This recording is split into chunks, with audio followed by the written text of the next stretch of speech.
नमस्कार दोस्तों, मैं अविनाश दास रेशनल कबीर यूट्यूब चैनल में आप सबका हार्दिक स्वागत करता हूं।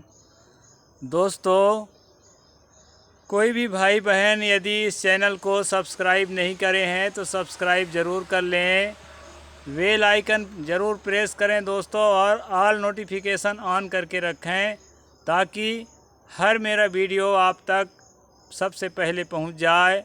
और साथियों, लाइक करें, शेयर करके अपने साथियों तक, अपने सभी ग्रुपों तक पहुंचाएं दोस्तों। और जो है कमेंट मुझे ज़रूर लिखें। साथियों, अभी हम सब लोग मनुस्मृति का अध्ययन कर रहे हैं। मैं पढ़ कर के आप लोगों को सुनाता हूं दोस्तों।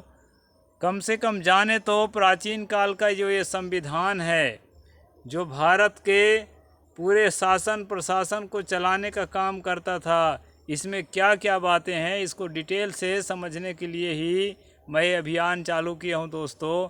इसमें आप सबके सहयोग और साथ की बहुत ज़्यादा ज़रूरत है, इसलिए आप अधिक से अधिक लोगों तक इन बातों को पहुंचाएं ताकि जो है हम जान सकें कि हमारे पूर्वज किन किन संकटों से, किन किन मुसीबतों से गुजरते हुए और संघर्ष करते हुए और लड़ाई लड़ते हुए आज इस स्थिति तक हमें पहुंचाए हैं। हमारे महापुरुषों को, हमारे आदर्शों को कितना परिश्रम करना पड़ा है। सतगुरु कबीर साहब को कितना परिश्रम करना पड़ा है।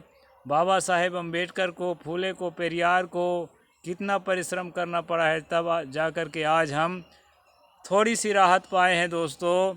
इसलिए उस रास्ते में जो कांटा था, सबसे बड़ा कांटा था, वो स्मृति और पुराण का ज्ञान था, धर्म सूत्रों का ज्ञान था, जिसमें सबसे प्रमुख माना जाता है मनुस्मृति।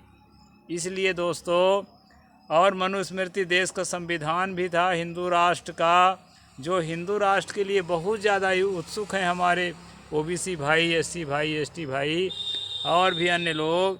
उनको जो है ठीक से समझना चाहिए कि हिंदू राष्ट्र का कानून कैसा है और उस कानून में मनुष्यता के लिए कितनी जगह है। इस सब बातों को स्पष्ट करने के लिए दोस्तों मैं किताब पढ़कर सुनाता हूँ। मैं किसी भी प्रकार से अलग से अपनी बात नहीं रखता। तो आइए दोस्तों, हम चलते हैं। अभी हम 2 अध्याय में हैं। कल मैंने बहुत बढ़िया बात इसमें से बताया। वो जो है साधनात्मक बात है और जीवन को पवित्र करने वाली बात है। तो अच्छी बातों का हमें आदर करना है, चाहे वो बातें कहीं से भी मिली हो। तथागत बुद्ध ने भी कहा था कि अच्छी बातें, जैसे जो है माली जब बाग में फूलों को चुनता है तो खिले हुए फूलों को चुन करके अपने डलिया में रखता है, इसी प्रकार अच्छी बातों को सज्जन को चाहिए कि वो अच्छी बातों को जो है अपने दिलो दिमाग में उसको जो है संग्रह करे। इस प्रकार कल की बहुत अच्छी बात थी दोस्त। अगर जो नहीं देखे होंगे तो 30 नंबर ज़रूर देखें और अच्छी बात का सम्मान भी करें। अब आज थोड़ी सी बात जो है उनके अपने नियम कानून के है। इसमें ऐसा लगता है कि थोड़ा सा छूट दिया गया है, लेकिन मैं उसका खुलासा दूसरे जगह के श्लोकों से, इसी किताब के श्लोकों से करूँगा दोस्तों। उसको आप लोग ध्यान से समझना और जो है इसके वास्तविकता को जानना। यहाँ कहा है, यदि स्त्री यद्यवर्जः श्रेयः किंचित समाचरेत् तत्सर्वमाचरेद्युक्तो यत्र वाद्यरमेन्मनः। यहाँ कहा है दोस्तों, स्त्री या शूद्र किसी शुभ कर्म को करे तो वह ब्रह्मचर्य पूर्वक ही उस कर्म को करे, अथवा शास्त्रोक्त जिस कर्म में मन लगे उसे ही करे। यह श्लोक नंबर 223 है दोस्तों, दूसरा अध्याय का। इसमें कहा है स्त्री को और शूद्र को अगर धर्म का काम करने का मन होए तो वह कर सकता है, लेकिन ब्रह्मचर्य पूर्वक करे। ब्रह्मचर्य पूर्वक मतलब कामना वासना से रहित मन को करके ही वह यह काम को कर सकता है, कर सकती है, ऐसा इसमें बताया गया है दोस्तों।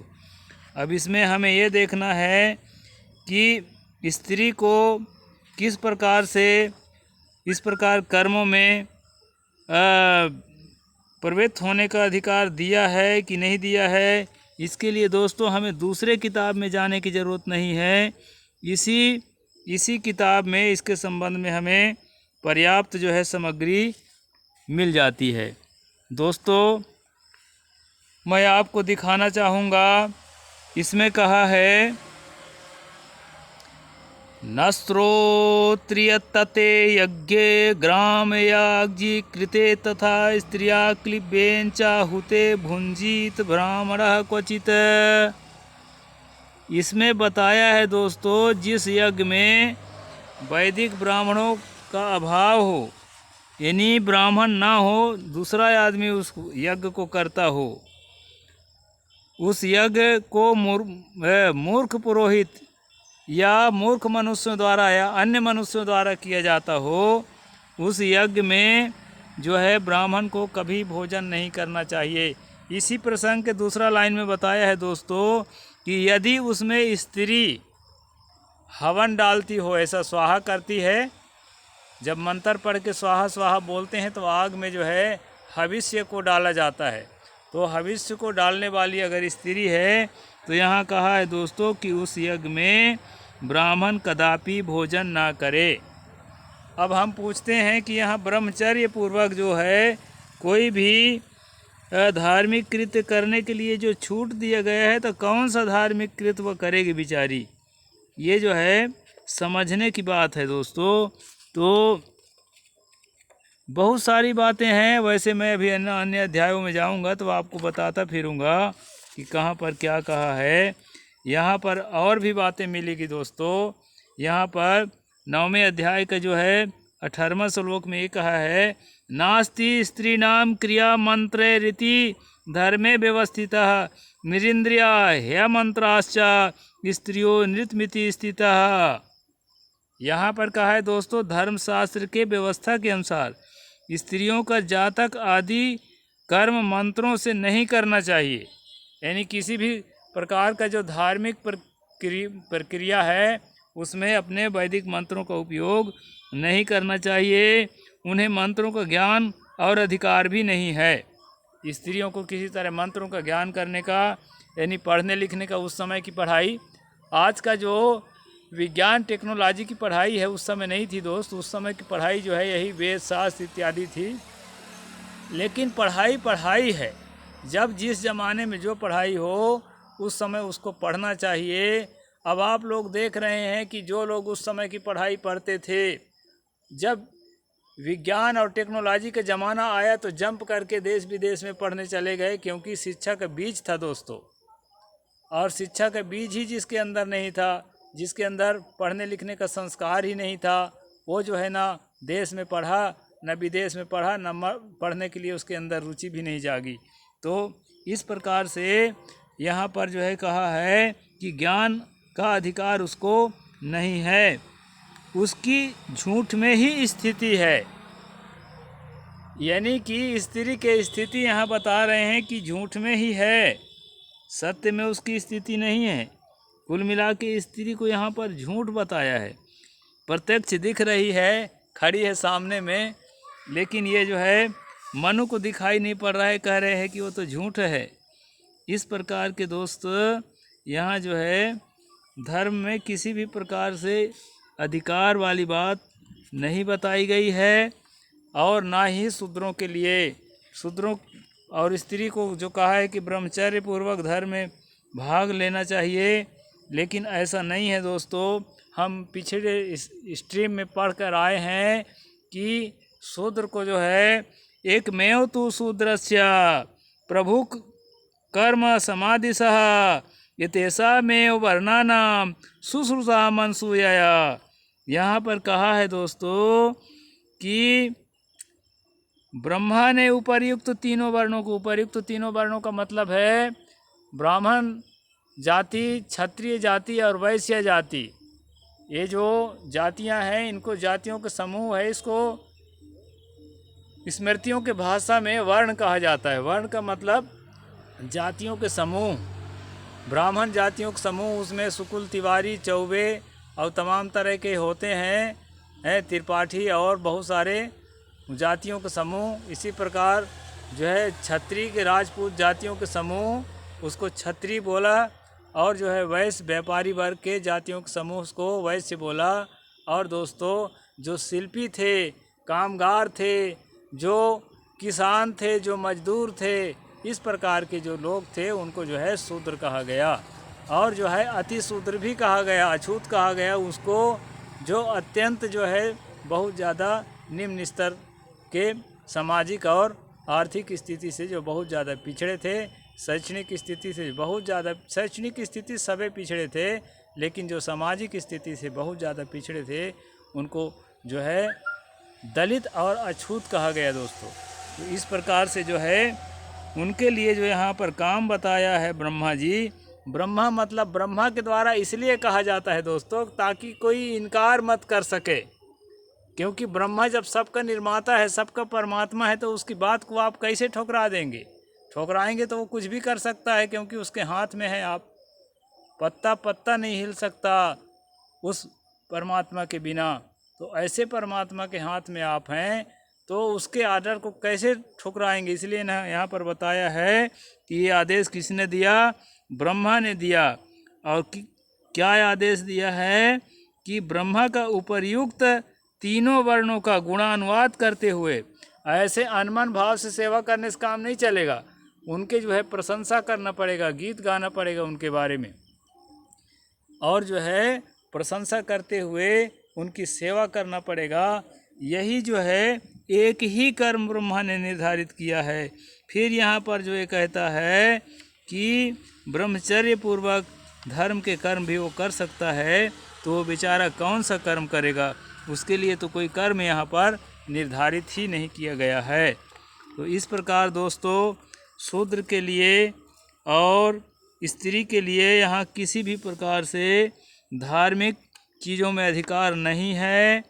और सबसे बड़ा प्रमाण तो ये है कि और भी शूद्र का एक जगह और कार्य दिखा देता हूँ कि ब्राह्मण की सेवा करते करते यदि शूद्र जीवन निर्वाह ना हो तो क्षत्रिय का सेवा करे, यदि उससे भी पेट न भरे तो धनिक वैश्य की सेवा कर जीवन निर्वाह करे। इस प्रकार भी बताया है। वह शूद्र जो है स्वर्ग के लिए स्वर्गार्थम या उभयार्थम व विप्रा नाराधयेतु सह जात ब्राह्मण शब्दस्य साह्यस्य कृतकृत्यता। स्वर्ग को प्राप्ति करने के लिए और संसार में भी सुखी रहने के लिए शूद्र के लिए एक ही जो है उपाय बताया है। वह शूद्र स्वर्ग के लिए या दोनों स्वार्थ और परमार्थ के लिए ब्राह्मणों की ही सेवा करे। इस शूद्र की ब्राह्मण की सेवा करता है, ऐसे प्रसिद्धि होना ही उसके लिए कृतकृत्यता है कि तुम कितना अच्छा सेवा करते हो, ऐसा जो है तुम्हारे नाम चलने लगे। निर्माण भाव से लात खा के घूसा खा के इसके बाद भी जो है उसके चरणों में लिपटे रहते हो और उसकी सेवा करते रहते हो, और जो है उसके गुणानुवाद करते हो, खुशामद करते हो। इस तरह से जो है आपकी जो प्रसिद्धि हो जाए, यही आपकी कृतकृत्यता है। और अलग से निर्वाण और मुक्ति आपके लिए नहीं है जिसके लिए आपको उद्यम करना पड़े।